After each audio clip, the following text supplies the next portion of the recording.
Hi guys, welcome from Pax Europiana. This time Günther here from Vienna. The Heldenplatz, the place of heroes. It should be the place of the Ukrainian heroes.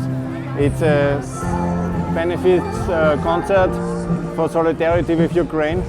You see at the main square in Austria, a lot of people. I want to give you the dimension a bit of the crowd here.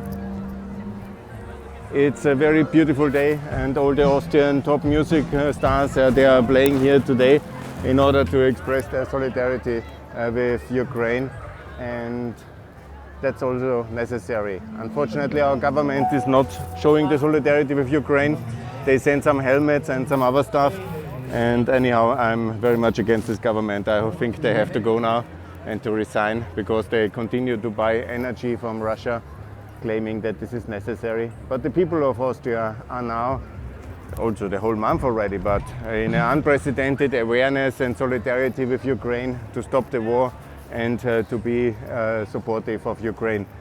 I hope it will translate, and I'm actually sure it will translate in support for EU membership of Ukraine, because Austrians had relatively little direct contact with Ukraine in the last years, despite all efforts, and it was a little bit of tourism, but it was still distance. But this is changing now. You see here, it's massive. Huh? The turnout, the solidarity. These are the government buildings.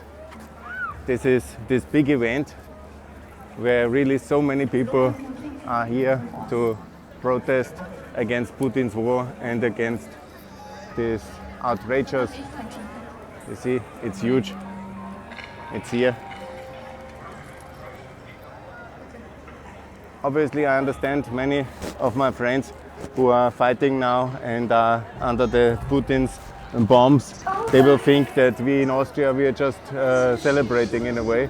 But, you know, at least, you know, there's a lot of solidarity from the people in terms of helping the Ukrainian refugees who have arrived in Austria, and also in terms of sending humanitarian need. So here's a lot of political solidarity, and also there's a lot of support in terms of financial solidarity, humanitarian support. There's a lot. This is really the Austrians, when it comes about helping and about supporting, they are really good, and they are doing what they can do in order to show that they are, and also concretely, there's already 10,000. Of course, it has not reached the dimensions of Poland, but there's a lot of Ukrainians also here today, and you see, and it's just, you know, one of the many events which has happened now during the week in order to support and fundraise and also mobilize the population in support of Ukraine, and that's very important. More problematic, obviously, is here what the government is doing.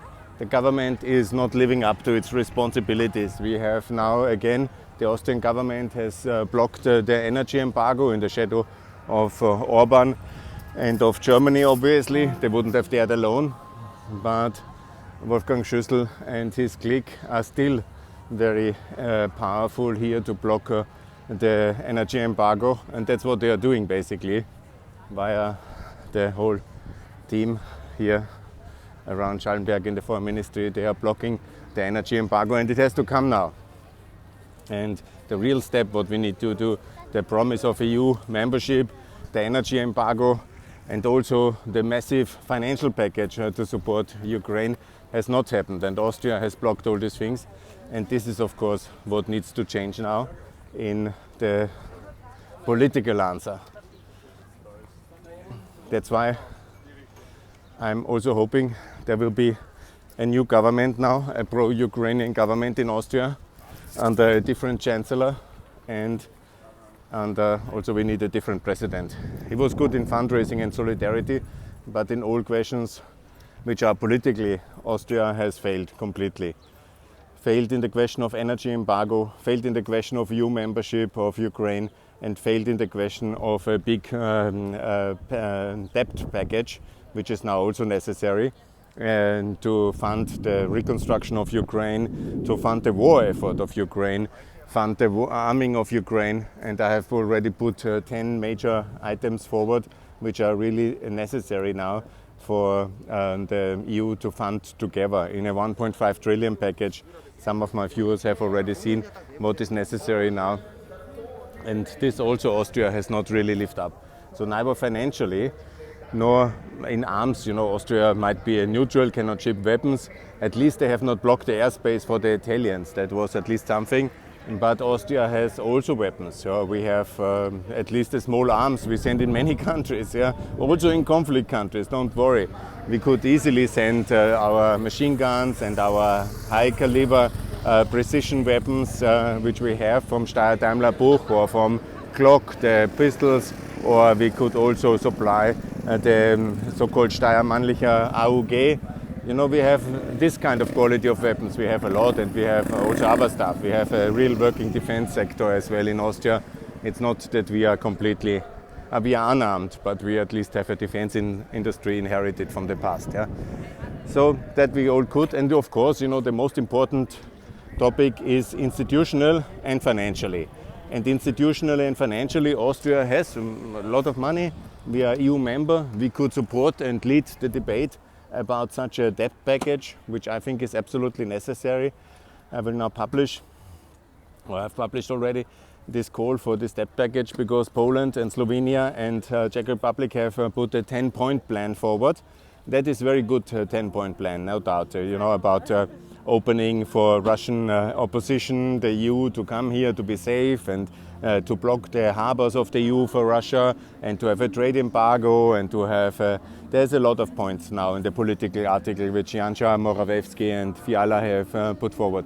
But in the question about the long-term future, the medium-term future of Ukraine, this is a weak package. And what we need now is a very clear plan for Ukraine to be in the European Parliament election in 2029, to vote there, and also to fund the reconstruction effort in a systematic way, and also on an industrial scale military supply chain for Ukraine resistance and to keep the Ukrainian resistance armed and supplied.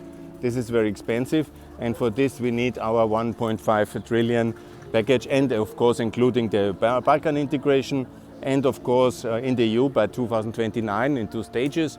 I made already the point that the NATO members can join first, and also, by the way, for Austria to join NATO, because that is also one of the conditions I think we should have for a so-called pro-Ukrainian, pro-NATO, anti-Putin coalition of the 4 parties led by the Social Democrats, and then the parts of the Volkspartei which are not with Schüssel, that they join this coalition and also have a constitutional majority to vote for NATO membership. That is my plan, and for this big debt package, and for Ukraine to be in the European Union, because the long-term future of Ukraine, not so long, in 10 years, basically in 7 years, and it's absolutely feasible because I worked as well on these issues. The technical preparations are ongoing since 2014, since the preparation for the DCFTA, and that's the same stuff, regulatory. 15 years from 2014 to 2029, this is the Polish accession trajectory, that is all possible. And we did the same also for Bulgaria and Romania to be a bit faster, and it was very beneficial. Imagine how we would be today when we wouldn't have had the wisdom of the early 2000s with Bulgaria and Romania in the European Union. This is absolutely necessary. And this is also the strategic independence of Europe from Russia. Of course, very strongly allied with America. President Biden had the super summit now, and that was of course a bit of a disappointment, the EU summit. But it was good he was first time there. That should be a tradition every year. And it was also very good that he was at the NATO summit. Obviously he was always there, but it's very important that we had this kind of cohesion and idea of unity. But in reality, he has changed the pattern of the dynamic of this war in Warsaw with his speech where he was calling for the end of Putin. He cannot stay in power. Not sure it was a scripted remark or not, but definitely it was his absolute belief. He called him the butcher of Mariupol and the killer, obviously, and he is a war criminal, and now he must be regime changed. That will be not the official government. It's not for them or for the American or for the European government to decide, but we simply will not work with somebody who has no legitimacy in our eyes, and that means we simply will not invite him anymore. He is anyhow a war criminal. He should be only in Den Haag. so he cannot leave Russia. We will not be at any international summits like G20 or any other international summits. He's not welcome at the UN anymore, and that's the future of a fugitive, basically. And that's the reality. Obviously not regime change. Nobody will invade Russia. Let's make that point clear. Nobody will attack Russia. They are nuclear armed and legitimately ready to defend themselves. But we will not work with that individual who is now since 23 years the usurpator of Russia. And let me not forget, he has used a lot of violence in the last years. I accused him already today for being the mastermind of the Chinchich killing. But I will do the same also for the Chernobyl killing, because he also, as a FSB, was certainly involved in he was the FSB chairman already in '99. And there was this mysterious death of the opposition leader and main candidate for the Ukraine presidency, Mr. Chernobyl. And he died in March '99, and he would have won probably against Kuchma in the '99 elections, and that's why he had to die. And of course, Chinchich crime was to take Serbia into the EU, or wanting to take, and was eventually recognize Kosovo and make peace with the West. And now there's all these accusations that he was dead and dead. I don't even want to repeat it. I know exactly that he was the good guy, and he was killed for that, for being pro-European. Actually, this is a Denkmal, a monument for the Nazi injustice of Austria, which happened in Austria during our regime. Now we can officially compare the Nazi regime with the Putin regime, and we had also to overcome this. And all the people who think that Putin is popular, you know, in a dictatorship, it's also very doubtful what kind of opinion polls there are. And obviously he is in a dictatorship. He has always been like this, yeah. He was from the start, yeah, Pinochet style, and now he is moving into the Hitler direction.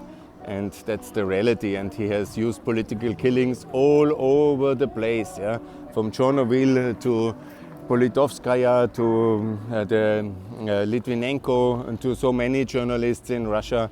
There's a whole list out there, and you can all see the poisoning of Yushchenko. Don't forget that one. Killing political enemies is the Russian way of doing things, especially under Putin, the sworn KGB agent. And that he now claims to be a Christian is absolutely ridiculous. This was the evil empire, and he was a sworn agent to defend the atheist Soviet Union. So anybody that tells me that Putin is a Christian, I mean, you can only be joking. Anyhow, so this is the reality here from this Ukraine Solidarity event. I will also give you here unfortunately, Van der Bellen is morally bankrupt, and here is also the Austrian bankruptcy of moral bankruptcy of our foreign policy. Over there, by the way, you see they don't have any Ukrainian flags up now. No. When Israel was under attack, they did it. Yeah? Now, for example, we have already 1 month war. They don't do that. Yeah? So you can also see, because Putin, because of neutrality and because of the financial interests in Austria. Actually interesting, they have only 2 suspect cases for oligarchs. Yeah. They have parked 26 billion euro, the Russian money, into Austria. That's the official figure from the Central Bank of Russia. And then the Austrian Minister of Finance has only, and the institutions involved in it, have only found 2 suspect cases of Russian oligarch sanctioned lists. Yeah? 2. In Italy, of course, it's a much bigger country, and they have a lot of harbors and a lot of yachts, but they at least have confiscated already 700 million. And we have not confiscated a single case. That's the typical Austrian way of doing things, yeah? Always in the pocket of the oligarchs. So this is it.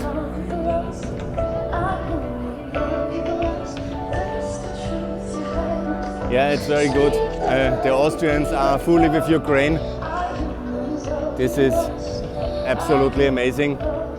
A lot of money will be fundraised, and there will be a lot of solidarity to help the Ukrainians in this moment of need. And so far, from the Austrian place of heroes, the Heldenplatz, I wish Ukraine will win, and I'm confident Ukraine will win. And now more to come from Pax Europiana.